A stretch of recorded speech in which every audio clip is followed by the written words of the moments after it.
بسم الله الرحمن الرحيم. السلام عليكم ورحمة الله وبركاته. الحمد لله حمدا كثيرا طيبا مباركا فيه كما يحب ربنا ويرضى.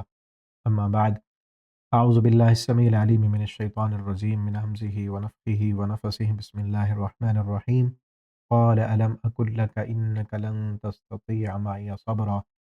آج انشاءاللہ ہم 16ویں پارے کی تفسیر کا خلاصہ پڑھیں گے۔ اس میں پہلے سورۃ الکہف کا آخری حصہ ہے اور پھر آگے سورہ مریم ہے اور سورہ طٰہٰ ہے۔ یہاں پر ابتدا میں حضرت موسیٰ علیہ السلام اور خضر علیہ السلام کا جو واقعہ ہے وہ چل رہا ہے۔ کچھ ہم نے اس کا حصہ پچھلے پارے کی آخر میں پڑھا تھا اور کچھ یہاں پر ہے۔ موسیٰ علیہ السلام، اللہ رب العالمین نے موسیٰ علیہ السلام کو کہا تھا کہ جاؤ علم حاصل کرو۔ جب موسیٰ علیہ السلام نے کہا تھا کہ مجھ سے بڑا کوئی عالم نہیں ہے، تو اللہ تعالیٰ کو ان کی الفاظ اچھے نہیں لگے، تو اللہ تعالیٰ نے علم حاصل کرنے کے لیے ان کو بھیج دیا اور پھر ان کی ملاقات خضر علیہ السلام سے ہوئی، اور انہوں نے یہ شرط عائد کی کہ میرے ساتھ چلنا ہے، علم حاصل کرنا ہے تو مجھ سے سوال نہیں کرنا۔ دو سوال انہوں نے کر لیے تھے۔ پہلا سوال یہ کیا کہ ایک کشتی میں سوار ہوئے، کشتی کو توڑ دیا انہوں نے۔ موسیٰ علیہ السلام بھول گئے اور کہا کہ کشتی کیوں توڑی؟ انہوں نے ہم سے کرایہ نہیں لیا اور آپ نے ان کی کشتی توڑ دی ہے۔ تو خضر علیہ السلام نے کہا میں نے تو تم سے نہیں کہا تھا کہ میرے ساتھ چلنا ہے تو تم صبر نہیں کر سکو گے اور میرے کسی بات پر مجھ سے سوال نہیں کرنا۔ تو انہوں نے کہا میرے اوپر سختی نہ کریں جو میں بھول گیا۔ پہلی مرتبہ انہوں نے کہا تھا لا تؤاخذنی بما نسیت، میرا مواخذہ نہ کریں جو میں بھول گیا ہوں۔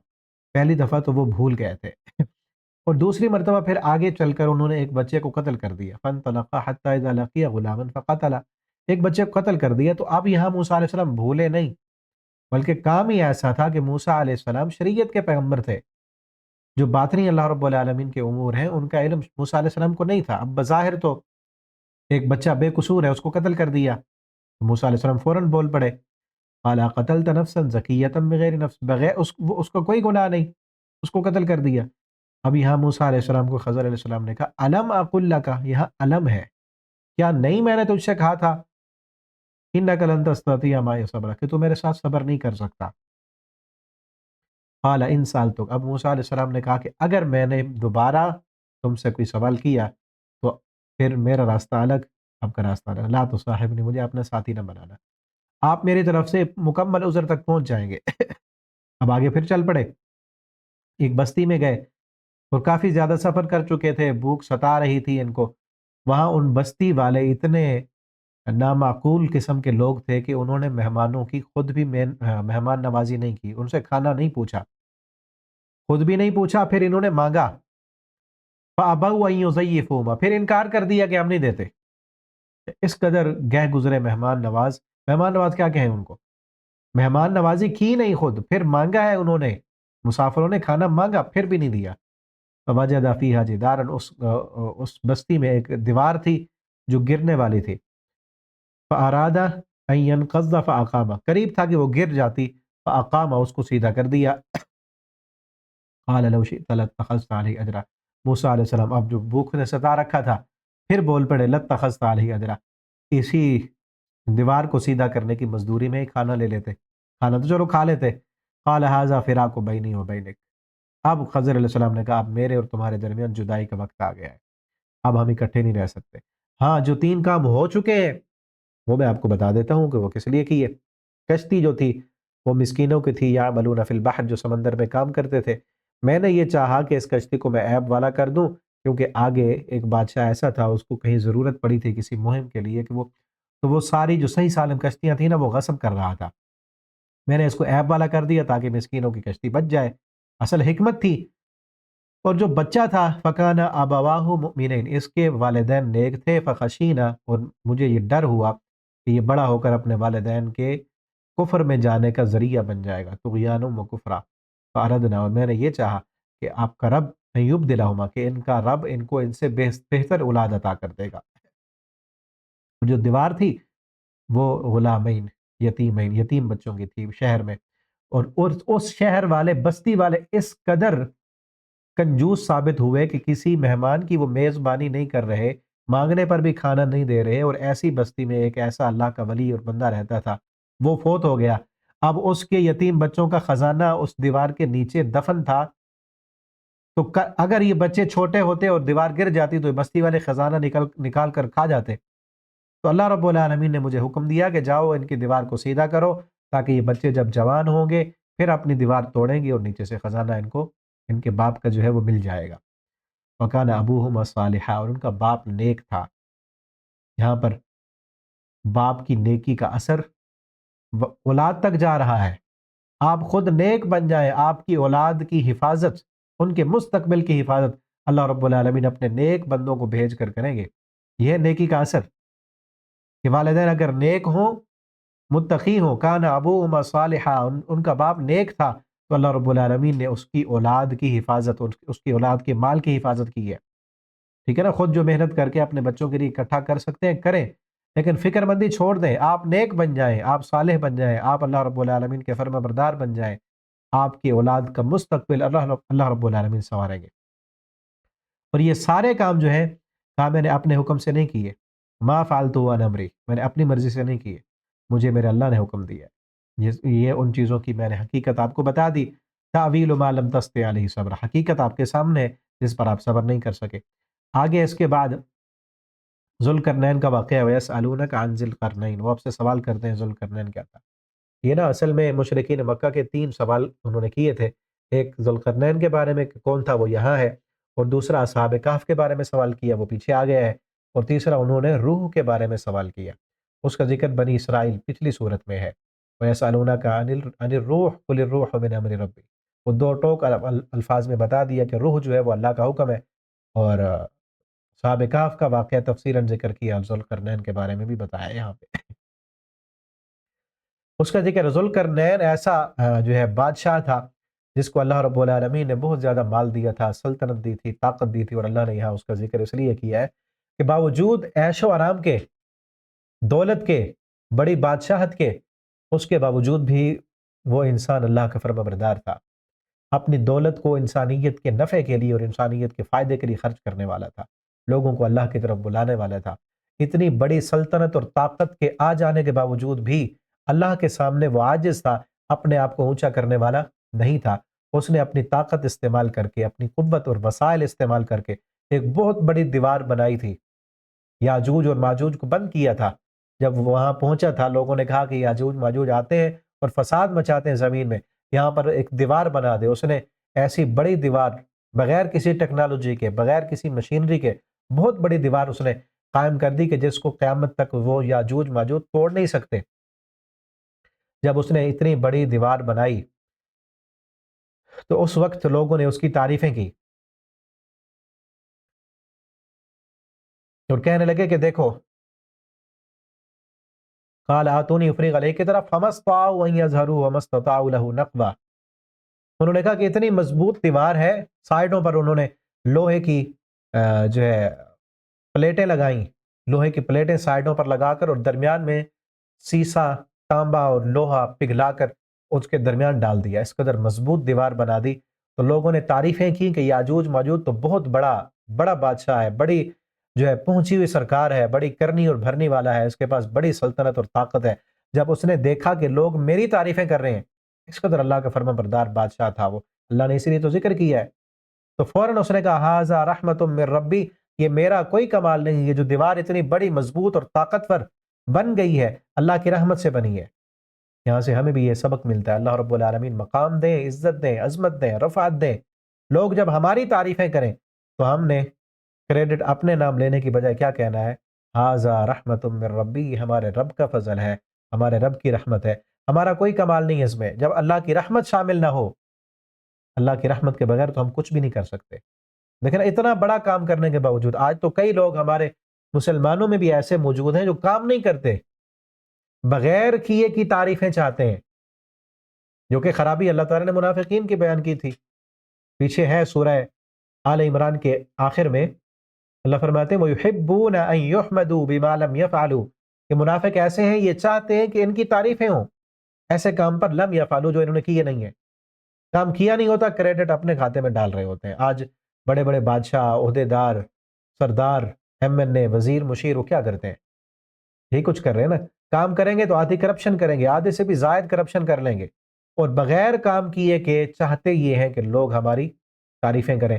لیکن یہ بادشاہ تھا جس کو اللہ نے پوری دنیا کی بادشاہت عطا کی تھی، مشرق و مغرب تک اس نے جو ہے نا سفر کیا تھا، بڑی طاقت تھی، سلطنت تھی، عروج تھا، لیکن اس کے باوجود بھی اپنی تعریفیں برداشت نہیں کر رہا، بلکہ کیا کہتا ہے، ہاذا رحمت من ربی، اللہ کا یہ بندہ کہتا ہے ہاذا، اس دیوار کی طرف اشارہ کر کے کہ اس دیوار کو میں نے بنایا، تم میری تعریفیں کر رہے ہو، ہاذا رحمت من ربی، یہ میرے رب کی رحمت سے بنی ہے، فَإِذَا جَاءَ وَعْدُ رَبِّي جَعَلَهُ دَكَّا، جب میرے رب کا وعدہ آئے گا یہ دیوار بھی ٹوٹ جائے گی، جتنی بھی بڑی مضبوط دیوار ہے، اس سے عقیدہ ثابت ہوتا ہے کہ یہ دنیا کا مال و متاع، یہ سلطنت، یہ دولت، یہ طاقت، یہ ہمیشہ رہنے کے لیے نہیں ہے، ایک وقت آئے گا یہ ساری چیزیں ختم ہو جائیں گی۔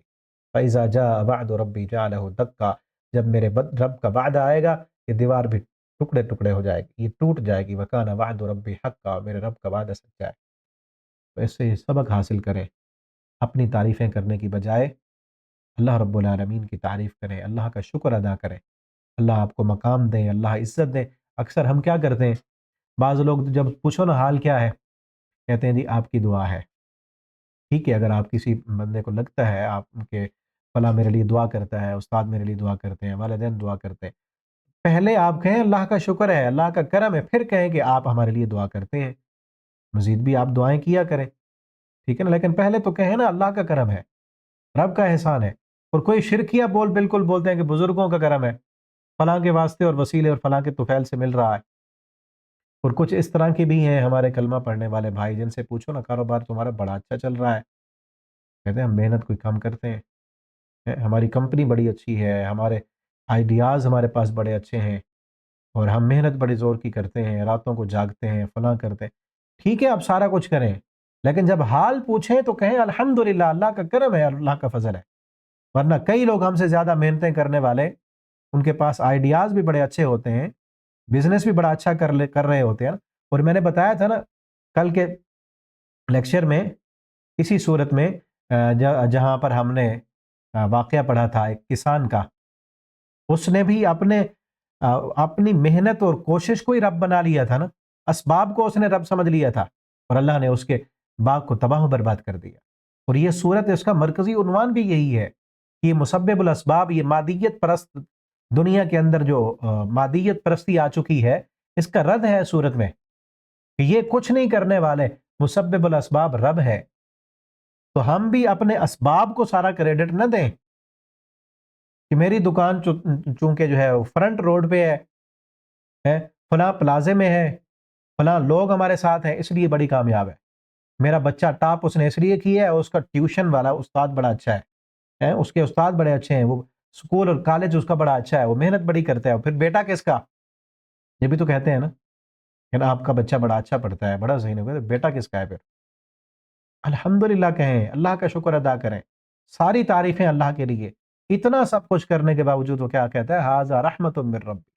اور آگے ہم پڑھیں گے اللہ والوں کی یہی جو ہے خوبیاں ہوتی ہیں۔ سلیمان علیہ السلام کے پاس جب تخت سامنے آیا، اتنا بڑا انہوں نے کارنامہ اور معجزہ کر دکھایا آنکھوں کے سامنے، جب تخت آیا تو انہوں نے کیا کہا؟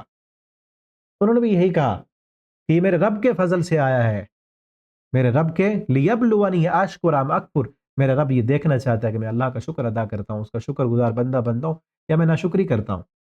یہ اللہ کے فضل سے آیا، اللہ کے نام۔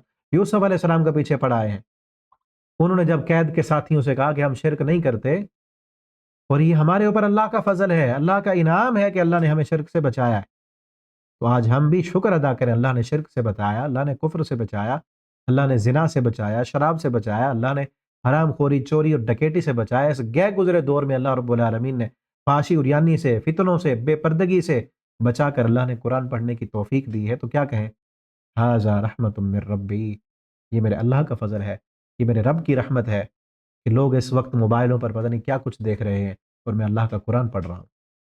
اللہ نے توفیق دی ہے رمضان میں قرآن پڑھنے کی، پڑھانے کی۔ ذالک من فضل اللہ علینا، یہ اللہ کا فضل ہے ہم پر۔ یہ یوسف علیہ السلام کے الفاظ ہیں، ذالک من فضل اللہ علینا، یہ ہم پر اللہ کا فضل ہے، وعلی الناس، اور کئی اور لوگوں پر بھی اسی طرح کا اللہ کا فضل ہے۔ آگے ان لوگوں کا ذکر کیا ہے جو اعمال کے اعتبار سے سب سے زیادہ خسارے اور نقصان پانے والے ہیں۔ اور میں افحسب الذین کفروا یتخذوا عبادی من دونی اولیاء قل هل ننبئکم بالاخسرین اعمالا، سب سے خسارہ پانے والے اعمال کے اعتبار سے وہ ہیں ضل سعیہم فی الحیات الدنیا، جن کی ساری تگ و دو کوشش اور محنت اور کاوش اس دنیا کی زندگی کے لیے ہے، آخرت کے لیے انہوں نے کیا ہی کچھ نہیں، تو پھر ملے گا کیا ان کو؟ جب آخرت کے لیے کیا ہی کچھ نہیں تو کچھ بھی نہیں ملے گا۔ ان وَيَحْسَبُونَ أَنَّهُمْ يُحْسِنُونَ صُنْعًا، لیکن شیطان نے ان کے باطل اعمال کو خوبصورت بنا کر دکھایا، وہ سمجھتے ہیں کہ شاید ہم اچھا کر رہے ہیں۔ کئی لوگ ایسے ہیں جو بظاہر تو نیکیاں کر رہے ہوتے ہیں، لیکن ان کی زندگی میں ایسے ایسے گناہ موجود ہوتے ہیں جس کی موجودگی میں کوئی بھی عمل اللہ کی بارگاہ میں قبول نہیں ہوتا۔ کئی کافر کفر کی حالت میں این جی اوز چلا رہے ہیں، ادارے چلا رہے ہیں، انسانیت کی خدمت کر رہے ہیں، ہاسپٹل بنا رہے ہیں، لیکن ایمان نہیں ہے تو کوئی ان کے عمل اللہ کے ہاں قبول ہونے والے نہیں ہیں۔ اور جس کے عقیدے میں شرک ہے اس کی بھی ساری نیکیاں تباہ و برباد ہو جائیں گی۔ لئن اشرکت لیحبطن عملک، فرمایا اگر آپ نے شرک کیا تو ساری نیکیاں تمہاری ختم کر دی جائیں گی۔ یہی وہ لوگ ہیں، عقیدے میں کفر ہے، عقیدے میں شرک ہے، سمجھ رہے ہیں ہم اچھی نیکیاں کر رہے ہیں، قیامت کے دن سب ضائع ہو جائے گا۔ اور اسی طرح جو بدعت کرنے والا ہے، دین میں اپنی مرضی سے ہی باتیں کرنے والا، اس کی بھی نیکیاں ضائع ہو جاتی ہیں۔ زندگی میں جس کے کاروبار حرام کا ہے، جس کی خوراک حرام کی ہے، حرام کھانے والا انسان، اس کی بھی زندگی کی نیکیاں ضائع ہو جاتی ہیں۔ اسی طرح جس انسان کی زندگی میں حرام کھانے والا، حرام دیکھنے والا، حرام بولنے والا اور پھر لوگوں کے حق مارنے والا، اس کی بھی نیکیاں ضائع ہو جاتی ہیں۔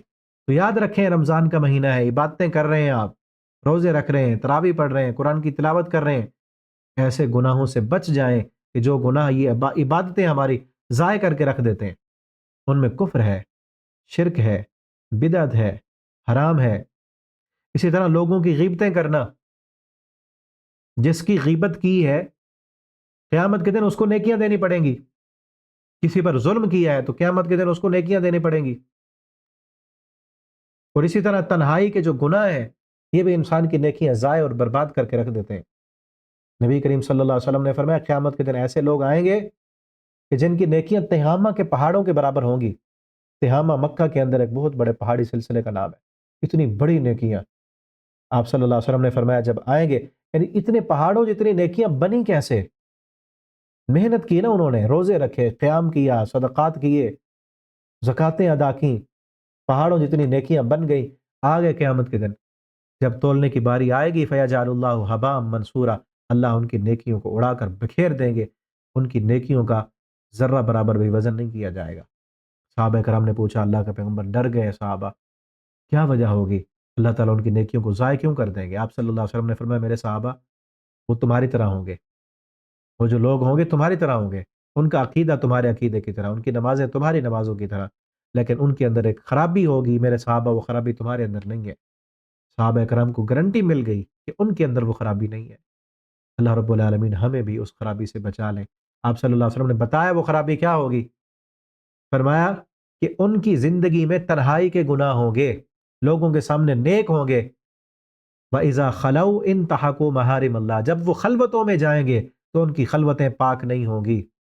آج یہ موبائل، یہ نیٹ، یہ ہمارے لیے بہت بڑا امتحان بنا ہوا ہے۔ اس کا اچھا اور درست استعمال کریں تو اس کے فوائد بھی بہت زیادہ ہیں، لیکن جب تنہائیوں میں جاتے ہیں جا کر دیکھیں، اپنے موبائل کو چیک کریں تنہائی میں اس پر کیا دیکھتے ہیں آپ۔ ایک روزے دار سارا دن جس نے پانی نہیں پیا جو حلال ہے، کھانا اس نے نہیں کھایا جو حلال ہے، حلال اس نے چیزیں چھوڑ دی اپنے اوپر حرام کر دی، اگر اس کے روزے نے اسے اتنا بھی نہیں سکھایا کہ اس موبائل پر بے پردہ عورتوں کو دیکھنا، گندی ویب سائٹوں پر جانا، گانے فلمیں اور ڈرامے دیکھنا، یہ بھی میرے اللہ نے حرام کیا ہے، اس روزے نے جس انسان کو اتنا نہیں سکھایا تو پھر اس کے روزے کا فائدہ کیا؟ اس لیے تو ایسے لوگوں کی قیامت کے دن نیکیاں ضائع ہو جائیں گی۔ افحسب الذین کفروا قل هل ننبئکم بالاخسرین اعمالا الذین ضل سعیهم فی الحیاۃ الدنیا، ان کی ساری تگ و دو، ساری کوشش اور کاوش ضائع اور تباہ ہو جائے گی۔ تو بچائیں اپنی تنہائیوں کو، پاک کریں۔ اگر گناہ ہوئے بھی ہیں، انسان ہیں، گناہ ہو جاتے، تنہائی میں گناہ ہوئے ہیں تو پھر تنہائیوں میں توبہ کریں، تنہائیوں میں استغفار کریں، سجدوں میں روئیں، اللہ رب العالمین سے معافیاں مانگیں تاکہ وہ ہمارے گناہ معاف ہو جائیں۔ اگر وہ گناہ موجود ہیں تنہائیوں کے اور ہم نے معافی نہیں مانگی، یہ روزے، یہ نمازیں، یہ زکوٰۃ، یہ صدقات، یہ حج اور عمرے، یہ سب ضائع ہو جائیں گے۔ اللہ نے قرآن میں بتا دیا، نبی کریم صلی اللہ علیہ وسلم نے فرما دیا، سمجھا دیا اسی طرح غیبتیں، چغلیاں، لوگوں پر ظلم کرنا، لوگوں کے حقوق کو غصب کر لینا، ان سے فراڈ کے ذریعے سے پیسے ہڑپ کر لینا، یہ ساری چیزیں ایسی ہیں جو انسان کے اعمال اور نیکیاں ضائع کر دیتی ہیں، اور یہ لوگ قیامت کے دن آئیں گے، ان کے کھاتے میں نامہ اعمال میں کچھ بھی نہیں ہوگا۔ اللہ رب العالمین ان ہمیں خرابیوں سے، ایسے ایسے گناہ جو اعمال کو ضائع کر دیتے ہیں، اللہ ہمیں ان گناہوں سے بچا لے، اللہ ہمیں نیکیاں کرنے کی اور نیکیوں کی حفاظت کرنے کی بھی اللہ ہمیں توفیق عطا فرما دے۔ آگے سورہ مریم ہے، اس کی جو ابتدائی آیات ہیں یہ وہ ہیں کہ جن کو جعفر طیار رضی اللہ تعالیٰ عنہ نے نجاشی کے دربار میں تلاوت کیا تھا، اور نجاشی بھی، سارے درباری بھی رو رہے تھے، ان کی آنکھوں میں آنسو آ گئے، اور ان کے آنسوؤں پر اللہ رب العالمین نے تبصرہ کرتے ہوئے 7ویں پارے کے شروع میں فرمایا وَإِذَا سَمِعُوا مَا أُنزِلَ إِلَى الرَّسُولِ تَرَىٰ أَعْيُنَهُمْ تَفِيضُ مِنَ الدَّمْعِ، کہ جب یہ قرآن کی آیتوں کو سنتے ہیں تو ان کی آنکھوں سے آنسو بہہ پڑتے ہیں۔ اور یہاں شروع میں، اس سورت کے شروع میں زکریہ علیہ السلام کا ذکر ہے، فرمایا ذکر رحمت ربک، اپنے رب کی رحمت کا ذکر کرو، جو آپ کے رب کی رحمت اللہ کے بندے زکریہ علیہ السلام پر ہوئی تھی۔ ذکر رحمت ربک عبدہ زکریہ، آپ کے رب کی رحمت کا تذکرہ کرو، یاد کرو اس وقت کو جب اللہ کے بندے زکریہ علیہ السلام پر اللہ نے رحمت کی۔ کب؟ اذ نادى ربہ نداء خفیہ، جب زکریہ علیہ السلام چھپ چھپ کر اللہ سے ندا کرتے تھے، دعائیں مانگتے تھے، اور کیا کہتے تھے؟ رب انی وہن العظم منی، اللہ میری ہڈیاں کمزور ہو گئی ہیں، واشتعل الرأس شیبہ، اللہ میرا سر سفید ہو چکا ہے، اتنا سفید کہ سفیدی کی وجہ سے اشتعل، شعلے مارتا ہے، ایک بال بھی سیاہ نہیں رہا، سارے سفید ہو گئے ہیں۔ ولم اکم بدعائک رب شقیہ، اللہ بال سارے سفید ہو گئے، لیکن لم اکم بدعائک رب شقیہ، تجھ سے دعا مانگ کر میں ابھی تھکا نہیں ہوں، تجھ سے تو نا امید میں نہیں ہوا۔ ڈاکٹروں نے مجھے لا علاج کر دیا، طبیبوں نے لا علاج کر دیا، ہڈیاں چاہے کمزور ہو گئیں، سر میرا سفید ہو گیا، تجھ سے تو امید وابستہ ہے نا۔ وَإِنِّي خِفْتُ الْمَوَالِيَ مِن وَرَائِي، اللہ میرے پیچھے میرا کوئی وارث نہیں ہے۔ وَكَانَتِ امْرَأَتِي عَاقِرَ، اللہ میری بیوی بھی بانجھ ہے، میری بیوی بھی، یہ نہیں کہا کہ بوڑھی ہے، بانجھ ہو چکی، اب اس نے بھی، اس کے اندر بھی بچہ پیدا کرنے کی صلاحیت باقی نہیں بچی۔ ہَبْ لِي مِن لَدُنْکَ، یہ ہے امید، یہ ہے ایمان۔ دنیا کے سارے اسباب ختم ہو چکے ہیں، سر سفید ہے، ہڈیاں کمزور ہیں، اور بیوی کے اندر بھی بچہ پیدا کرنے کی صلاحیت نہیں ہے، وہ بھی بانجھ ہے، لیکن تیری رحمت پر اتنی امید ہے کہ تو دینے پہ آئے، تو اسباب کا محتاج نہیں ہے۔ اللہ پر اتنی امید ہو، اتنی زیادہ امید ہو اللہ رب العالمین پر، تو اللہ رب العالمین اس امید سے بھی انسان کو بڑھ کر دیتے ہیں۔ پھر کہا کہ اللہ میری امیدوں کے تجھ پر ہیں، چاہے بیوی بانجھ ہے، سر سفید ہے، ہڈیاں کمزور ہیں، لیکن یارثنی و یارث من آل یعقوب، اللہ میرا وارث نہیں ہے کوئی، مجھے وارث عطا کر۔ تو یہاں یاد رکھیں، قرآن کا وظیفہ نوٹ کر لیں، اگر آپ کی اولاد نہیں ہے، اگر آپ کا بیٹا نہیں ہے، اگر آپ کا کوئی وارث نہیں ہے، چاہے دنیا کے ڈاکٹروں اور طبیبوں نے لا علاج کر دیا، انہوں نے کہا کہ ان کا بچہ نہیں ہو سکتا ہے، بانجھ ہو چکی ہے بیوی، یا کمزور ہو، اتنا تو نہیں ہوئے نا جتنا زکریا علیہ السلام، 80 سال عمر ہو چکی ہے، ہڈیاں کمزور ہو گئی ہیں، بیوی بانجھ ہو گئی ہے، ہمیں تو ڈاکٹروں نے لا علاج کر دیا، انہوں نے تو بیٹا نہیں دینا نا، بچہ جننے والے یا صلاحیت دینے والا یہ تو نہیں ہے۔ اس قدر ایمان ہو، اتنے یقین کے ساتھ پکاریں جس طرح زکریا علیہ السلام نے پکارا تھا، اللہ میں نے رب تجھے مانا ہے، دنیا کے ڈاکٹروں اور طبیبوں کو تو نہیں مانا نا۔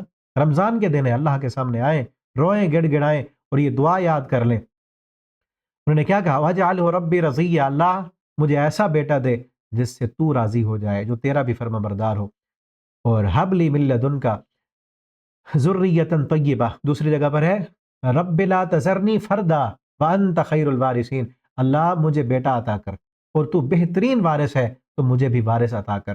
یا زکریا انا نبشرک بغلام، اے زکریا تجھے ہم بیٹے کی خوشخبری دیتے ہیں، اسمہ یحییٰ، اس کا نام یحییٰ ہوگا، لم نجعل لہ من قبل سمیہ، اس سے پہلے ہم نے یہ نام بھی کسی کا نہیں رکھا۔ تو اللہ تعالیٰ نے بیٹے کی خوشخبری دی اور بیٹا عطا کیا، اور پھر نشانی بھی دی۔ آگے مریم علیہ السلام کا ذکر ہے، فرمایا وَاذْكُرْ فِي الْكِتَابِ مَرْيَمَ إِذِ انتَبَذَتْ مِنْ أَهْلِهَا مَكَانًا شَرْقِيًّا، اس کتاب میں مریم کا بھی ذکر کرو، اور یہاں آگے کئی پیغمبروں کا آئے گا۔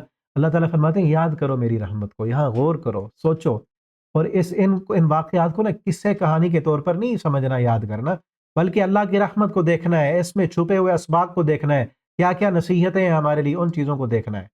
مریم علیہ السلام کا تذکرہ کرو کہ جب فرشتے گئے ان کے پاس، اور وہ من دونہم حجابا، لوگوں سے الگ تھیں. فارسلنا الیہا روحنا، وہاں پر فرشتے گئے اور انسانی شکل میں، اور اتنی پاک دامن عورت. قالت انی اعوذ بالرحمن، جب دیکھا کہ ایک مرد میرے سامنے آ گیا ہے، کہنے لگے میں تجھ سے رحمان کی پناہ میں آتا ہوں. اعوذ بالرحمن، میں رحمان کی پناہ میں آتی ہوں ان کنت تقیہ، اگر تو متقی ہے تو میرے قریب نہ آنا.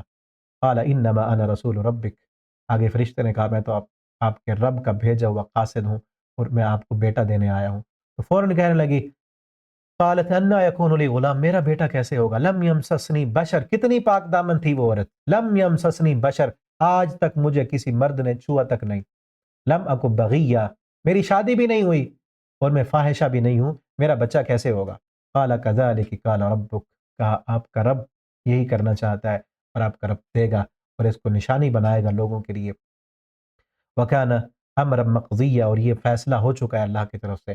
فحملت ہو، پس وہ حاملہ ہوئی، اور پھر جو ہے بچے کی پیدائش کا وقت آ گیا. تو وہ ایک کھجور کے تنے کی طرف گئیں، وہ خشک کھجور کا تنا. یہاں پر اللہ تعالیٰ نے قرآن، چونکہ جتنے بھی کائنات میں ادیان باطلہ تھے یا جتنے بھی بڑے بڑے مذاہب تھے، ان سب کا رد کرتا ہے قرآن. جس وقت قرآن نازل ہوا نا، اس وقت فلسفے کا عروج تھا، منطق کا عروج تھا. فلسفہ اور منطق کا رد کیا یہاں پر اللہ رب العالمین نے. منطقی کہتے تھے اس وقت ان کا جو نظریہ تھا، اور آج بھی ہے، کہ ہر چیز کا نہ کوئی سبب ہوتا ہے. جس طرح آج ملحد ہیں، الحاد پھیلانے والے، وہ کہتے ہیں کائنات خود بخود ہی بن گئی تھی، ٹھیک ہے نا. اللہ کے منکر، لوگوں کو دین سے دور کرنے والے، رب کا باغی بنانے والے، تو ان کا بھی رد ہے. وہ کہتے تھے کہ ہر چیز کا کوئی نہ کوئی مسبب ہوتا ہے، بغیر مسبب کے سبب وجود میں نہیں آتا. ہر چیز کا کوئی نہ کوئی سبب ہے، اسباب ہیں، تو ان کے ذریعے سے آگے چیزیں بنتی ہیں. اللہ رب العالمین نے یہاں پر دکھایا کہ ایک جگہ پر، پیچھے جو واقعہ ہے زکریا علیہ السلام کا، بیوی بھی ہے شوہر بھی ہے، زکریا علیہ السلام بھی، ان کی بیوی بھی ہے، دونوں موجود ہیں، لیکن ان کے اندر جو صلاحیت ہے وہ ختم ہو چکی ہے. ہم نے بیٹا پھر بھی دے دیا. دنیا اسباب پر چل رہی ہے، لیکن اسباب پیدا کرنے والی ذات اللہ رب العالمین کی ہے. اللہ تعالیٰ اسباب کے محتاج نہیں ہے. اللہ تعالیٰ نے یہ بتایا کہ اللہ رب العالمین کی ذات اسباب کی محتاج نہیں ہے. وہاں پر چلو کچھ نہ کچھ تو ہے نا، کہ باپ بھی ہے، ماں بھی ہے، اب لیکن بوڑھے ہو چکے ہیں، صلاحیت نہیں ہے. اللہ نے اولاد پھر بھی دے دی. مریم علیہ السلام کو دیکھو، اب باپ ہے ہی نہیں. وہاں پر زکریا علیہ السلام تو چلو ہے نا، اللہ نے پھر بیٹا دیا. یہاں پر باپ ہے ہی نہیں، صرف ماں، اللہ نے بیٹا دے دیا. اور اس سے اگلی نشانی، اور اس سے اگلی نشانی، ایک ٹنڈ منڈ سا درخت ہے جس کی شاخیں بھی نہیں ہیں، کھجور کا خشک تنا ہے، خشک ہو چکا ہے. اللہ تعالیٰ نے کیا کہا؟ حزی الیک بجذع النخلہ تساقط علیک رطبا جنیا، اس کھجور کے تنے کو تھوڑا سا ہلاؤ، تساقط علیک رطبا جنیا، تازہ کھجوریں گریں گی. کون ہے دینے والا؟ اور مریم علیہ السلام کو محراب میں بے موسم کے پھل پہنچا دیے وہاں پر. تو اللہ رب العالمین نے یہ بتایا کہ اللہ تعالیٰ اسباب کے محتاج نہیں. اللہ پر یقین رکھیں، اللہ پر توکل رکھیں، اللہ کا ڈر اپنے دل میں پیدا کریں. آپ کیا ہوا آپ کے اسباب نہیں ہیں؟ ہم اسباب کے محتاج ہیں نا. جو رب ہے ہمارا وہ تو اسباب کا محتاج نہیں ہے. آپ غریب ہیں، آپ فاقوں میں ہیں، آپ پریشانیوں میں ہیں، آپ کا دل کرتا ہے کہ آپ کا اپنا مکان ہو، اس مسبب الاسباب کو پکاریں. آپ اللہ سے جب دعا کرنے لگے نا، یہ بات میری یاد رکھیں، اللہ سے جب دعا کرنے لگے نا، تو اپنی اوقات دیکھ کر دعا نہ کریں، اپنی اوقات دیکھ کر دعا نہ کریں، بلکہ اللہ کی شان کو دیکھ کر، اللہ کے قادر مطلق کو دیکھ کر تب دعا کریں کہ ہمارا رب تو قادر ہے نا، جو چاہیے آپ کو مانگیں. یہ نہ دیکھیں کہ کہاں سے آئے گا. زکریا علیہ السلام اپنی اوقات دیکھ کے دعا مانگ رہے ہیں. اپنی اوقات تو بتا دی، اللہ ہڈیاں کمزور ہیں، سر سفید ہے، اشتعل الرأس شیبہ، میرا سر تو سفیدی کی وجہ سے شعلے مار رہا ہے، لیکن تیری رحمت کیا ہے کہ تو دے سکتا ہے. مانگیں اللہ رب العالمین سے. رمضان کے دن ہیں، دعا کے دن ہیں. پہلے بھی شاید میں نے آپ کو واقعہ بتایا تھا، عرب کا ایک واقعہ. ایک گھر بالکل غریب، کرائے کا مکان، مزدوریاں کرتا تھا باپ، اور رمضان کے دن آ گئے، انہوں نے کرایہ بڑھا دیا، کہا نہیں تو پھر مکان چھوڑ دو. اب رمضان کے دن جب شروع ہوئے، گھر کا مالک جو بڑا تھا باپ، وہ مزدوری کرتا، سارا دن کمانے جاتا. جب افطاری کا وقت ہوتا نا، ماں اپنے چھوٹے چھوٹے معصوم بچوں کو ساتھ بٹھاتی اور ہاتھ اٹھاتی، ان کے بھی ہاتھ اٹھواتی ننھے سے، اور اللہ سے دعا کرتی ہے اللہ ہم مزدور ہیں، مزدوریاں کرتے ہیں، کرائے کا ہمارا مکان ہے، ہمیں تو اپنا گھر دے، ہمیں تو اپنا گھر دے، اوقات نہیں ہے چاہے، لیکن اللہ سے مانگ رہے ہیں، اللہ تعالیٰ تو دینے پر قادر ہے نا۔ یہ نہیں دیکھا کہ آئے گا کہاں سے، ہم سے تو کرایہ نہیں بھرا جاتا۔ جب مالک مکان نے کہا نا کرایہ بڑھ رہا ہے ورنہ مکان چھوڑ دو، تو باپ پریشان تھا، مجھ سے تو ایک کرایہ بھی نہیں بھرا جاتا، زیادہ کرایہ میں کہاں سے لاؤں گا، گھر کا گزر بسر بھی بڑی مشکل سے ہو رہا ہے۔ اب اوقات نہیں دیکھی، اللہ کی رحمت کو دیکھ کر ہر افطاری کے وقت انہوں نے دعا کی ہے۔ چھوٹے چھوٹے ننھے سے معصوم بچے بھی ہاتھ اٹھا کر دعائیں کرتے ہیں اور کہتے ہیں ہمیں اللہ مکان دے دے۔ یہ واقعہ میں نے پڑھا تھا شیخ عبد المالک مجاہد کی کتاب ہے دعاؤں کی قبولیت کے سنہرے واقعات، اس میں یہ واقعہ درج ہے، آپ پڑھنا چاہیں تو وہاں آپ کو مل جائے گا۔ تو روزانہ وہ دعا کرتی، ماں بھی دعا کرتی، ننھے معصوم بچے بھی دعا کرتے، پورا مہینہ رفتاری کے وقت آپ کو پتہ ہے دعا قبول ہوتی ہے۔ تو واقعہ سنانے کا مقصد بھی یہی ہے کہ آپ بھی دعا کریں، ہر افطاری کے وقت اپنے لیے دعا کریں۔ آپ کرائے کے مکان پر ہیں، اللہ سے اپنا مکان مانگیں، آپ کو جو چاہیے مانگیں۔ آپ نے اللہ کا گھر نہیں دیکھا، عمرہ نہیں کیا، حج نہیں کیا، اللہ سے دعائیں کریں۔ آپ کی اوقات نہیں نا، میری اوقات نہیں، تو اوقات دیکھ کے نہ مانگیں، اللہ کی شان دیکھ کے مانگیں، وہ دینے پر قادر ہے، ہمارے مانگنے میں کمی ہو سکتی ہے۔ وہ سارا مہینہ بچے دعا کرتے رہے، ننھے سے معصوم بچے اللہ سے کہتے اللہ اللہ ہمیں اپنا گھر دے دے۔ پورا مہینہ گزر گیا، آخری روزہ گھر نہیں ملا، آخری روزہ افطار کیا، اور جو گھر کا بڑا تھا مالک تھا وہ مسجد میں جاتا تھا روزانہ نماز پڑھنے، آج بھی گیا مسجد میں نماز پڑھنے کے لیے، نماز ہو گئی، جماعت ہو گئی، سنتیں پڑھی، سارے لوگ چلے گئے، یہ بیٹھا ہے اب پریشان کہ کیا کروں، مہینہ تو گزر گیا اور میرے پاس تو اتنے پیسے بھی نہیں کہ میں زیادہ کرایہ پے کر سکوں، اور کل کو عید بھی ہے، بچوں کے کپڑے بھی بنانے ہیں، اور اپنا یہ تو مالک مکان ہمیں گھر سے نکال دے گا، کیا کریں گے ہم؟ بیٹھا ہے اللہ سے دعائیں کر رہا ہے، رو رہا ہے، مانگ رہا ہے اللہ سے۔ اللہ پورا رمضان گزر گیا، میرے بچوں نے بھی دعائیں کی، بیوی نے بھی دعائیں کی، اب تو کرم فرما۔ شیخ عبد المالک مجاہد لکھتے ہیں اپنی کتاب میں، یہ بیٹھا ہے وہیں مسجد میں اسی جگہ پر بیٹھا ہوا ہے، سارے لوگ چلے گئے، اتنے میں باہر سے ایک شیخ آتا ہے، عربی شیخ جس کو اللہ نے بڑا مال دیا تھا، وہ گاڑی سے باہر نکلتا ہے، اندر مسجد میں آتا ہے، ادھر ادھر دیکھتا ہے، وہ ایک ہی بندہ بیٹھا ہوا ہے، اس کے قریب آتا ہے، سامنے آ کر جب اس نے دعا ختم کی تو اس نے جیب میں ہاتھ ڈالا اور چابی باہر نکالی اور اس کے سامنے رکھ دی، کہا کہ یہ لو، یہ مکان کی چابی ہے اور یہ مکان آج کے بعد تمہارا ہے، میں نے تمہیں دے دیا۔ وہ رو پڑا، تو دعا مانگنے والا رو پڑا، اور اس نے کہا آؤ اپنے بچوں کو لے آؤ، مکان دیکھ لو، چابی میں آپ کو دیتا ہوں اور اس کے کاغذات بھی بنے پڑے ہیں، وہ بھی آپ کے حوالے میں کرتا ہوں۔ وہ گیا، اپنے بچوں کو لیا، بیوی کو لیا، شیخ کی گاڑی میں بیٹھے، شیخ نے مکان دکھایا، اور وہ روزانہ دعا کرتے تھے اللہ ایسا گھر دے جس کے سامنے نہر چلتی ہو، جس کے سامنے نہر ہو۔ تو وہ گھر دیکھا جب انہوں نے، ماں بچے باپ گھر میں داخل ہوئے تو فوراً گھر میں جیسے ہی گئے فوراً سجدے میں گر گئے، رو رہے ہیں، چیخیں نکل رہی ہیں۔ عربی شیخ نے جب یہ منظر دیکھا وہ بھی رو پڑا، اس نے کہا خوشی کا منظر ہے، میں نے تمہیں گھر دیا ہے، اور میں نے اللہ سے یہ وعدہ کیا تھا رمضان میں کہ اللہ میں نے یہ گھر اس رمضان تیرے نام پہ وقف کرنا ہے، پورا مہینہ مجھے ٹائم نہیں ملا مصروفیت کی وجہ سے، آج آخری روزہ تھا، تو آج میں گھر سے نکلا، میں نے کہا اللہ مسجد میں جا رہا ہوں، جو بھی بندہ ملے گا نا مجھے، میں یہ گھر اسی کو دے دوں گا، اور میں آیا تو آپ بیٹھے ہوئے تھے، میں نے آپ کو یہ گھر دے دیا، اور آپ رو رہے ہیں، ماں بھی رو رہی ہے، بچے بھی رو رہے ہیں، سارے رو رہے ہیں، وجہ کیا ہے؟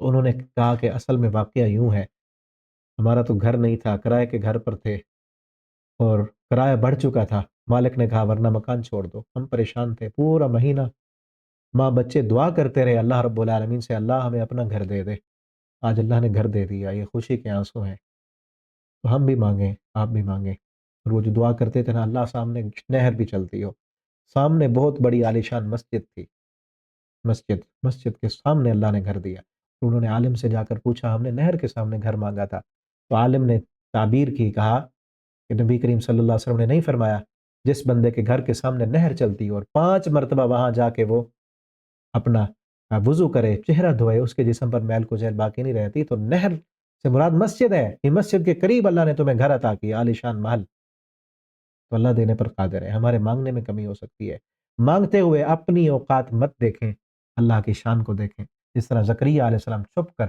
مخفی مانگا کرتے تھے، اللہ کی رحمت کو دیکھ کے مانگا کرتے تھے، مانگیں اس طرح اللہ تعالیٰ دیں گے۔ آگے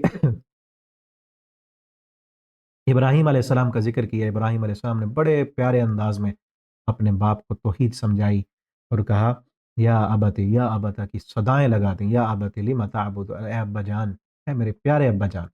اصل میں اے میرے ابو اس کے لیے عربی آتی ہے یا ابی، لیکن ابراہیم علیہ السلام کیا کہتے ہیں؟ یا ابتی، اے میرے پیارے ابو۔ باپ کافر بھی ہے تو پھر بھی ادب سے بلانا ہے۔ آج وہ بیٹا کیا اس کی دینداری ہے، کیا اس کی نمازیں اور روزے ہیں، جو ابو کو ابو نہیں تو کہہ کر بلاتا ہے، باپ کے آگے بولتا ہے، زبان درازی کرتا ہے، بوڑھے باپ کو ستاتا ہے، بوڑھی ماں کو رلاتا ہے۔ ایسا انسان دنیا میں بھی ذلیل ہو جائے گا، آخرت میں بھی ذلیل ہوگا۔ تو اپنے ماں باپ کا فرم بردار نہیں، بھول گیا ہے کہ تو بچہ تھا، کتنی انہوں نے محنت کی ہے۔ ابراہیم علیہ السلام کی سیرت سکھا رہی ہے، باپ کافر بھی کیوں نہ ہو تب بھی ادب و احترام سے بات کرنی ہے، لیکن سمجھانا ہے، یہ بتانا ہے کہ جس عقیدے اور نظریے پر، جس عمل پر تم ہو یہ غلط ہے، یہ ٹھیک نہیں ہے۔ یہ نہیں کہا کہ جو تم کر رہے ہو وہ ٹھیک ہے۔ آج کا یہ بھی تو ہے نا، والدین کی خدمت میں، ان کے ادب و احترام میں کہتے ہیں جیسے ہمارے باپ دادا کرتے تھے ہم ویسے کریں گے۔ یہ بھی ابراہیم علیہ السلام کی سیرت بتاتی، ادب و احترام اپنی جگہ پر، لیکن باپ اگر مشرک ہو، باپ اگر کافر ہو تو اس کو بتا دینا ہے، اس کا عقیدہ اور نظریہ مان لے تو ٹھیک ہے، نہیں مانے تو پھر اس کے عقیدے اور نظریے پر نہیں رہنا۔ اے میرے ابا جان لما تعبد، ان بتوں کی پوجا کیوں کرتے ہو؟ لا یسمع، جو سنتے نہیں ہیں، جو دیکھتے نہیں ہیں، کوئی فائدہ نہیں دیتے۔ یا ابت انی قد جانی من العلم، ابا جان یہ نہ سمجھے کہ میں چھوٹا ہوں، آپ میرے ابو ہیں، میرے پاس علم ہے جو علم آپ کے پاس نہیں ہے۔ اہدک صراطا سویا، میری بات مانے میں آپ کو سیدھا راستہ دکھاؤں گا۔ یا ابت لا تعبد الشیطان، اے میرے پیارے ابا جان لا تعبد الشیطان، شیطان کی عبادت نہ کریں، شیطان رحمان کا نافرمان ہے۔ یا ابت، اے میرے ابا جان انی اخاف ان یمسک عذاب من الرحمن، جس عقیدے اور نظریے اور عمل پر آپ ہیں مجھے ڈر ہے رحمان کی طرف سے عذاب نہ آ جائے۔ آگے باپ بفرا ہوا، غصے میں آیا ہوا، راغب انت عن آلہتی یا ابراہیم، ابراہیم میرے معبودوں کو برا کہتا ہے، ان سے بے رغبتی کرتا ہے، سن لئن لم تنتہی، اگر باز نہ آیا نہ پتھر مار مار کے مار دوں گا، ورنہ چھوڑ میرا گھر، بھاگ جائے یہاں سے۔ گھر چھوڑنے کی دھمکی سب سے پہلے ابراہیم علیہ السلام کو ملی تھی۔ آج بھی کوئی توحید کی دعوت دے تو دھمکی یہی ملتی ہے، ہمارا گھر چھوڑ دو، ہماری بستی چھوڑ دو، لا تارک کر دیں گے تم کو، نکل جاؤ یہاں سے۔ ابراہیم علیہ السلام کو بھی لا تارک کر کے انہوں نے کہا جاؤ، کہا سلام علیک، ابراہیم علیہ السلام نے کہا پھر سلام ہو تم کو، میں جا رہا ہوں، میں آپ کے لیے اپنے رب سے دعا کروں گا، میرا رب بڑا مہربان ہے، انہ کان بی حفیہ، انہ کان بی حفیہ، میرا رب میرے ساتھ بہت نرمی کرنے والا ہے۔ حفیہ کے معنی پر غور کریں اور بار بار کہیں، اپنی زندگی پر ہونے والے اللہ کے انعامات کو یاد کریں، کس کس موڑ پر اور کس کس موقع پر اللہ رب العالمین نے ہم سے نرمی کی ہے۔ کتنے موقع ایسے ہیں، کتنے مواقع ایسے ہیں زندگی کے کہ جب اللہ کی رحمت نہ ہوتی تو ہم تو چکنا چور ہو جاتے، ہماری صلاحیتیں، ہماری کوششیں، ہماری کاوشیں سب ضائع ہو جاتی اگر اللہ کی رحمت نہ ہوتی، ہم تو مارے جاتے۔ انہ کان بی حفیہ، میرا رب میرے ساتھ بڑی نرمی کرنے والا ہے۔ کتنے گناہ چھپائے ہوئے اللہ نے ہمارے، کتنے گناہ، یاد کریں نا اپنے گناہوں کو، اگر وہ گناہ ہمارے لوگوں کے سامنے آ جائیں تو کیا بنے؟ اللہ نے چھپائے ہوئے ہیں، اور کتنے گناہوں کے باوجود، صرف چھپائے نہیں، گناہوں کے باوجود رحمتیں کی ہیں، عزت دی ہے، مقام دی ہے، رحمتیں عطا کی ہیں، صحت و عافیت دی ہے، اور خوراک دی ہے، رحمتیں کی ہیں، پھل دیے ہیں، اولاد دی ہے، کیا کچھ دی اپنی زندگی میں، یاد کریں کہ رب کی رحمت نہیں، انہ کان بی حفیہ، میرا رب میرے ساتھ بڑی نرمی کرنے والا ہے، بڑی آسانی کرنے والا ہے، بڑی شفقت و محبت کرنے والا ہے۔ اللہ فرماتے ہیں وَاعْتَزِلُکُم، جب وہ گھر سے نکلے تو ہم نے پھر ان کو بیٹا بھی دیا، حَبْنَا لَهُ اسحاق، اسحاق بھی دیا، یعقوب بھی دیا، اور سب نبی تھے۔ آگے موسیٰ علیہ السلام کا ذکر ہے، وَاذْكُرْ فِي الْكِتَابِ موسیٰ، موسیٰ علیہ السلام کا ذکر کرو، وَاذْكُرْ فِي الْكِتَابِ اسماعیل، اسماعیل کا ذکر کرو، وہ اس وعدے کے سچے تھے، وَاذْكُرْ فِي الْكِتَابِ ادریس، ادریس کا ذکر کرو، وہ بھی سچے نبی تھے۔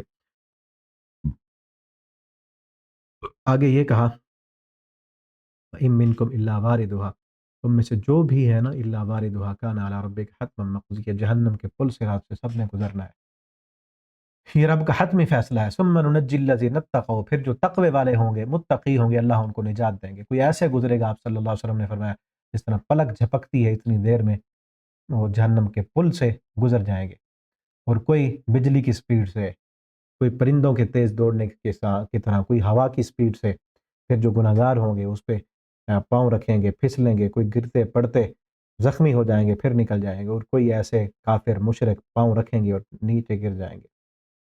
اللہ تعالی ہم سب کو ان لوگوں میں شامل فرمائے، ثم ننجی الذین اتقوا، کہ جن لوگوں کو اللہ نے نجات عطا کرنی ہے، اللہ ہمیں تقوی بھی عطا کر دیں اور اللہ ہمیں ان لوگوں میں شامل فرما لیں، اور ظالموں کو وہاں پھینک دیں گے، نظر الظالمین فیہا جسیہ۔ آگے فرمایا جتنے بھی لوگ ہیں نا، سب کے سب قیامت کے دن وَنَحْشُرُهُمْ یوم القیامت فردا، قیامت کے دن سارے اکیلے اکیلے آئیں گے، سب اکیلے اکیلے اللہ کی عدالت میں آئیں گے۔ ان کل من فی السماوات والارض الا آتی الرحمن عبدا، جو کچھ بھی زمین و آسمان میں جتنی بھی اللہ کی مخلوق ہے، سارے اللہ کے عاجز غلام اور بے کس بن کر اللہ کے سامنے آئیں گے، اور جو متقی لوگ ہوں گے الی الرحمن وفدا، وہ وفد کی شکل میں آئیں گے، جس طرح وفد آتا ہے ان کی استقبال کیے جاتے ہیں، اسی طرح اللہ کے جب پہنچیں گے تو ان کے استقبال کیے جائیں گے، وَنَسُوقُ الْمُجْرِمِينَ، اور جو مجرم ہوں گے وہ ہانکے جائیں گے الی جہنم وردا، جہنم کی طرف پیاسے، لا یملکون الشفاء، ان کی کوئی سفارشی ان کا نہیں ہوگا۔ آگے فرمایا کتنی بستیاں کم اہلکنا من قبلہم، کتنی بستیوں کو ہم نے، بستی مکہ سے پہلے کتنی بستیاں ہم نے ہلاک کر دی ہیں، حل تحس منہم من احد، کسی ایک کی تمہیں کوئی آواز محسوس ہوتی ہے؟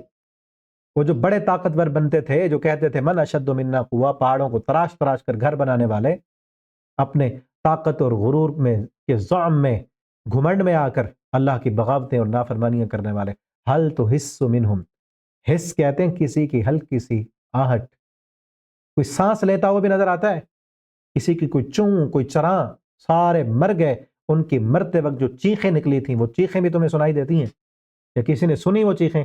حل تحس منہم، کوئی ہلکا سا سانس لیتا ہوا، حرکت کرتا ہوا کوئی بھی نظر آتا ہے؟ کوئی پر مارتا ہوا نظر آتا ہے؟ سب کو مٹا کر مٹے نامیوں کے نشان کیسے کیسے، زمین کھا گئی آسماں کیسے کیسے، کس طرح ان کو عبرت کا نشان بنا دیا ہم نے، پھر بھی تمہیں سمجھ نہیں آتی، پھر بھی تم راہ راست پر نہیں آتے، ان کی بستیوں میں جاتے ہو، وہاں سے گزر کر جاتے ہو، ان کے مکان اور کھنڈرات دیکھتے ہو، ان کی جو ہے باقیات کو دیکھتے ہو، ان کی بوسیدہ ہڈیوں کو تم دیکھتے ہو، لیکن تمہیں اپنا انجام یاد نہیں آتا۔ حل تحس منہم من احد، کوئی ایک بھی باقی بچا ہے؟ یاد رکھو باقی تم بھی نہیں بچو گے۔ او تسمع لہم رکزا، کوئی ایک بات کرتا ہوا، کچھ بھی نہیں، سب ختم ہو گئے، مٹ گئے۔ آگے سورہ طٰہٰ ہے، اس میں موسیٰ علیہ السلام کا تفصیل کے ساتھ ذکر ہے، اور یہ وہ صورت ہے کہ جس کو حضرت عمر رضی اللہ تعالیٰ عنہ نے پہلی مرتبہ سنا تھا اور وہ مسلمان ہو گئے تھے۔ عمر، جری عمر، بہادر عمر، ایک دن ابھی مسلمان نہیں ہوئے تھے، ایک دن گھر میں بیٹھے ہیں اور کہتے ہیں کہ ہر روز کوئی نہ کوئی جو ہے مسلمان ہو رہا ہے، اور محمد صلی اللہ علیہ وسلم کا دین بڑھتا ہی جا رہا ہے۔ تلوار نکالی اور کہا کہ آج معاذ اللہ اس ارادے سے نکلے کہ میں نے محمد صلی اللہ علیہ وسلم کو قتل کر دینا، معاذ اللہ۔ باہر نکلے، تلوار ہاتھ میں ہے اور چہرہ سرخ ہے، لوگ جو بھی ملتا ہے، عمر آج تیور بدلے نظر آتے ہیں، خیر ہو، کدھر جا رہے ہو؟ ایک ملا، دوسرا ملا، کہا کہ آج میں جو ہے نا معاملہ ختم کرنے جا رہا ہوں، یہ کیا ہے، ہر روز ہر دوسرے گھر میں جو ہے فتنہ ہے، فساد ہے، لڑائی ہے، جو بھی مسلمان ہوتا ہے اس کے رشتہ دار اسے مارتے ہیں، پیٹتے ہیں، میں آج محمد صلی اللہ علیہ وسلم کو ہی ختم کرنے جا رہا ہوں۔ اس بندے نے کہا کہ ان کو ختم کرنے جا رہا ہوں، ان کا اسلام تو تمہارے گھر میں ہے، اپنے گھر کی تو خبر لو۔ کہا کہ کیا ہوا؟ کہا تیری بہن مسلمان ہو چکی ہے، تیرا بہنوئی مسلمان ہو گیا ہے، پہلے ان کی خبر لو۔ وہی تلوار لیے واپس اپنی بہن کے گھر، ابھی باہر ہے، اندر سے قرآن پڑھنے کی آواز آ رہی ہے، پتہ چل گیا مسلمان ہو گئے، اندر گئے، بہن بھی، عمر کی بہن تھی، بڑی ڈرتی تھی ان سے، چھوٹی تھی، عمر نے ڈرایا دھمکایا، کیا کر رہے تھے؟ قرآن دو۔ انہوں نے کہا نہیں عمر تم پلید ہو، قرآن کو تم نہیں ہاتھ لگا سکتے، جو بھی اس وقت چمڑے پر کسی چیز پر قرآن لکھا ہوتا انہوں نے چھپا دیا، اس نے مارا، بہن کو مارا، بہنوئی کو مارا، خون نکل آیا بہن کا۔ جب بہن کا خون دیکھا تو پھر آئی، وہی میری بہن ہے نا جس کو دھمکی دینے کی بھی ضرورت نہیں پڑتی تھی، اونچی آواز میں بولنے کی بھی ضرورت نہیں پڑتی تھی، صرف میری آنکھیں دیکھ کر میرے غصہ آنے سے پہلے ہی میری بات مان لیتی تھی، اتنا ڈرتی تھی مجھ سے۔ آج اس کو میں نے مارا ہے، خون اس کا بہ رہا ہے، پھر بھی نہیں مان رہے۔ کیا چیز ہے جو جس نے اس کو اتنا بہادر بنا دیا ہے؟ کیا چیز ہے؟ کوئی ہے نا چیز ایسی؟ تاکہ لاؤ مجھے دکھاؤ قرآن۔ اب دل کی دنیا بدل رہی ہے، اللہ نے فیصلے اور کر دیے ہیں۔ نبی کریم صلی اللہ علیہ وسلم ادھر سے دعائیں کر رہے تھے نا اللہم اعز الاسلام بعمر ابن حشام او بعمر ابن الخطاب، اللہ ان دو عمر میں سے جو تجھے پسند ہو اس کو اسلام لانے کی توفیق دے تاکہ اسلام کو عزت مل جائے۔ بہادر ہیں یہ۔ اب دنیا بدل رہی تھی، بہن نے کہا عمر تم پلید ہو، پہلے جاؤ غسل کرو پھر قرآن ملے گا۔ غسل کیا، آئے، کہا یہ لو قرآن پڑھو، پڑھنا شروع کیا یہاں سے، طٰہٰ ما انزلنا علیک القرآن لتشقیٰ، ما انزلنا علیک القرآن لتشقیٰ۔ عمر عربی تھے، ماہر تھے، عربی دان تھے، جانتے تھے۔ ما انزلنا علیک القرآن لتشقیٰ، ہم نے آپ پر قرآن اس لیے تو نازل نہیں کیا تاکہ آپ کو مشقت میں ڈالیں، یہ تو نصیحت ہے اس بندے کے لیے جو ڈر جائے۔ تنزیلا ممن خلق الارض والسماوات العلا، یہ اس رب کی طرف سے نازل کردہ قرآن ہے جس نے زمین کو بنایا، جس نے آسمانوں کو بنایا اور بلند کیا۔ الرحمن، وہ کون ہے؟ سب سے بڑا مہربان، علی العرش استویٰ، جو عرش پر مستوی ہے، اسی کا ہے آسمان میں جو کچھ ہے، زمین میں اور گیلی مٹی کے نیچے جو ہے اسی کا ہے۔ تم اونچی آواز میں بات کرو، آہستہ کرو، وہ سب سنتا ہے۔ اللہ لا الہ الا ہو لہ الاسماء الحسنی۔ قرآن پڑھتے گئے، آنسو بہتے گئے اور مسلمان ہوئے، دل کی دنیا بدل گئی۔ آئے نبی کریم صلی اللہ علیہ وسلم دار ارقم میں ہے، حضرت غالباً حمزہ رضی اللہ تعالیٰ عنہ باہر کھڑے ہیں دروازے پر، کہتے ہیں نبی صلی اللہ علیہ وسلم کو خبر دی اللہ کے پیغمبر عمر آ رہے ہیں اور تلوار نہیں ہوئی ہے، تیور بدلے ہوئے ہیں، مجھے لگتا ہے آج خیر نہیں۔ نبی کریم صلی اللہ علیہ وسلم کے رابطے تو اللہ کے ساتھ تھے نا، راتوں کو دعا مانگ رہے تھے۔ نبی صلی اللہ علیہ وسلم نے فرمایا عمر آ رہے ہیں، آنے دو۔ آج یہ آ نہیں رہے، آج ان کو لایا جا رہا ہے۔ آئے، کلمہ پڑھے اور مسلمان ہو گئے۔ اسی دن کہا محمد صلی اللہ علیہ وسلم آج کے بعد چھپ کے نمازیں نہیں پڑھیں گے، آج کے بعد چھپ کی عبادت نہیں ہوگی، میں دیکھتا ہوں کون کفر کا نواب آیا ہے۔ اور اعلان کیا بیت اللہ میں جا کر، جس نے اپنے بچے یتیم کرانے ہو نا، آئے وہ آج مسلمانوں کو روکے کعبہ میں نماز پڑھنے سے۔ باقی جو بھی مسلمان ہوتا تھا سب کو مارتے تھے، ظلم کرتے تھے، ابو جہل مارتا تھا۔ جب عمر رضی اللہ تعالیٰ عنہ مسلمان ہوئے، کتنی اسلام کو عزت ملی۔ ابو جہل کا دروازہ جا کے کھٹکھٹایا، کہا نکل تو کفر کے بدماش، باہر نکل، تو غریبوں کو مارتا ہے، کمزوروں پہ ظلم کرتا ہے، آج تیرے مقابلے کا بندہ مسلمان ہوا ہے، آ مجھے مار۔ ابو جہل نے دروازہ بند کر دیا۔ یہ تھے عمر رضی اللہ تعالیٰ عنہ۔ تو یہ صورت، اس کی ابتدائی آیتیں پڑھی اور مسلمان ہوئے، اس نے اسلام لانے کا واقعہ آپ کو بتا دیا۔ آگے موسیٰ علیہ السلام کا ذکر ہے جو پیچھے گزر چکا ہے، یہاں بھی وہی ہے، اور تفسیراً آپ دیکھنا چاہتے ہیں تو تفسیر کے جو اسباق ہیں ان میں آپ دیکھ سکتے ہیں۔ اور یہاں اہم ترین بات جو ہے وہ دعا ہے، دل کی تنگی کو دور کرنے کی دعا، علم میں اضافے کی دعا۔ اگر آپ کو کوئی چیز یاد نہیں ہوتی، یاد کرتے ہیں بھول جاتی ہے، یا آپ اپنا معافی ضمیر اچھے طریقے سے ادا نہیں کر سکتے، کسی کے سامنے نہیں ادا کر سکتے، یا کسی بندے کا رعب جب پڑ جائے تو اس فلاں بندے کے سامنے آپ بول نہیں سکتے، اگر ایسی چیز ہے تو اس دعا کو کثرت کے ساتھ پڑھیں۔ رب اشرح لی صدری، اللہ میرے سینے کو کھول دے، ویسر لی امری، اللہ میرے لیے میرا معاملہ آسان کر دے، واحلل عقدۃ من لسانی، اللہ میری زبان کی گرہ کو کھول دے، یفقہوا قولی، میں اپنی بات کو سمجھا سکوں اگلے بندے کو۔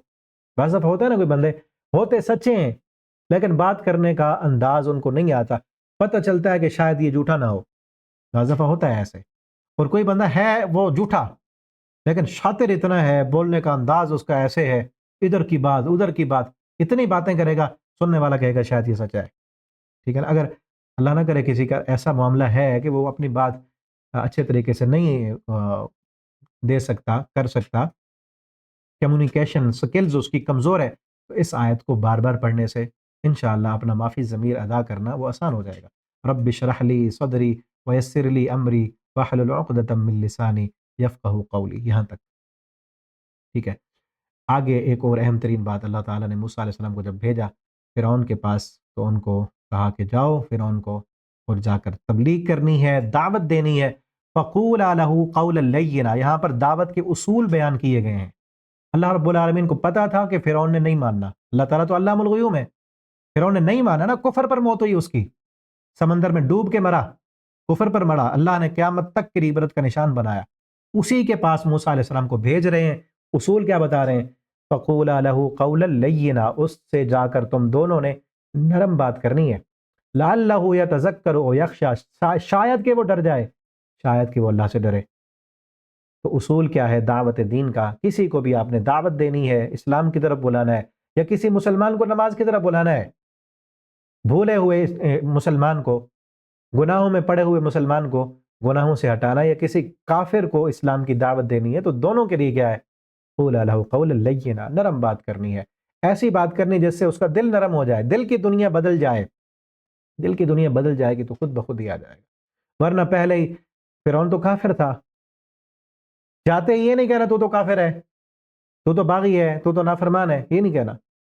جب ہم جاتے کسی کو کہہ دیں گے تو ہے ہی بے نماز، بے نماز تو جائیں گے جہنم میں، تو ہے ہی کافر، تو ہے ہی مشرک، تو پھر آگے سے جو اس کو غصہ آئے گا وہ تو انتقام میں آ جائے گا، ضد میں آ جائے گا، تو نہیں پڑھے گا۔ پھر نرمی سے، پیار سے، اخلاق سے سمجھائیں، بتائیں، نرم بات کریں، شاید کہ وہ ڈر جائیں۔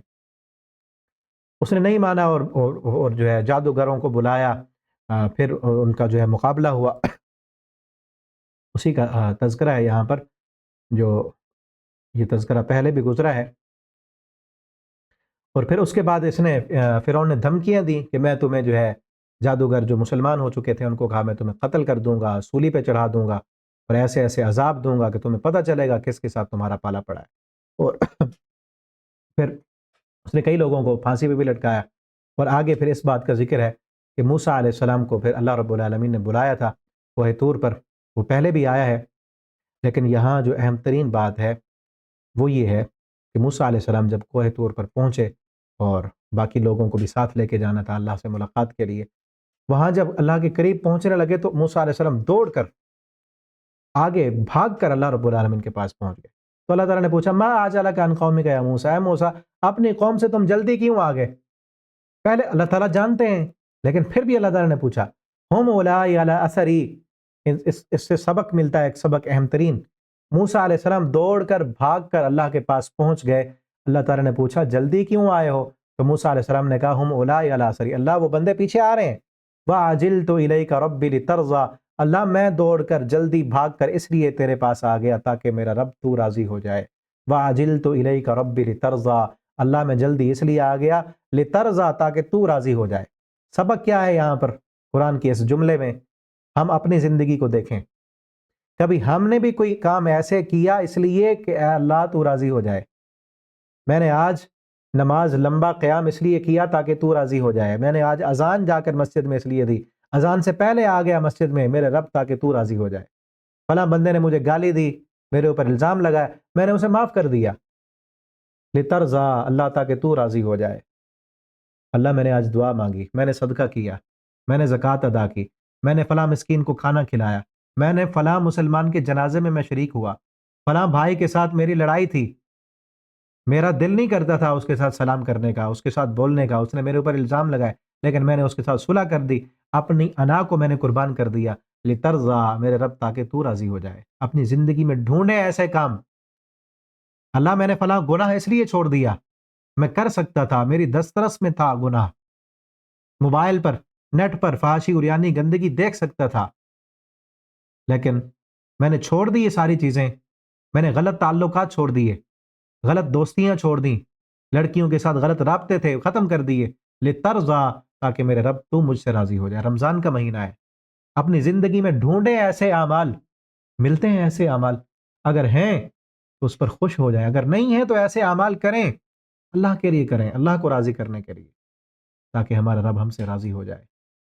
ہو سکتا ہے کوئی کسی بھی چھوٹے سے چھوٹے عمل کو یہ نہ سمجھے کہ یہ چھوٹا ہے، اگر اللہ کو راضی کرنے والا ہے نا، وہ ہمارا عمل اللہ کو راضی کر سکتا ہے تو وہ چھوٹا نہیں ہے۔ دیکھیں نا، ایک فاحشہ عورت، صحیح مسلم میں واقعہ آتا ہے نا، فاحشہ عورت بدکارہ تھی، ناچنے والی، اس نے ایک پیاسے کتے پر ترس کیا، اس کو پانی پلایا، اللہ کو اس کا یہ عمل اتنا پسند آیا کہ اللہ نے اس کی زندگی کے سارے گناہ معاف کر دیے ہیں۔ عمل بڑا چھوٹا نہیں ہوتا، نیت، اخلاص، اللہ کے ساتھ تعلق بڑا چھوٹا ہوتا ہے، ٹھیک ہے نا؟ جتنا ہماری جو ہے تڑپ ہوگی، عاجل تو الیک رب لترضا، اللہ کو راضی کرنے کی جتنی طمع ہوگی اتنا زیادہ اس عمل کی فضیلت ہوگی۔ اللہ تعالی ہمیں ایسے عمل کرنے کی توفیق عطا فرما دیں۔ آگے اللہ رب العالمین نے حضرت آدم علیہ السلام کا بھی واقعہ کچھ بیان کیا ہے، اور ایک اہم ترین آیت یہاں پر ہے، من اعرض عن ذکری فإن له معیشۃ ضنکا، اللہ فرماتے ہیں جو بندہ میری آیتوں کو بھلا دیتا ہے، میرے ذکر سے منہ موڑ لیتا ہے، اور یہاں پر مفسرین نے لکھا ہے کہ ذکر سے مراد نماز ہے، جو بندہ نماز سے منہ موڑے گا، یا یہ ذکر قرآن بھی ذکر ہے، یہ آیتوں سے منہ موڑ لے گا، قرآن کی آیتیں بھول جائے گا، پڑھ کر بھول جائے گا، یہ ان کے احکامات کو بھول جائے گا، تو فَإِنَّ لَهُ مَعِيشَةً ضَنْقًا، اللہ فرماتے ہیں ہم اس کی معیشت کو تنگ کر دیں گے۔ یہاں معیشت تنگ ہونے سے مراد یہ نہیں ہے کہ اس کی کاروبار اللہ تنگ کر دیں گے، اس کے پاس کھانے کے لیے کچھ نہیں ہوگا، بلکہ ہم دیکھتے ہیں نا کئی کافر ہیں، بے دین بے نماز، جن کا عقیدہ بھی نہیں، لیکن دنیا کی بہتات ہے، مال و دولت ہے، گاڑیاں بنگلے ہیں۔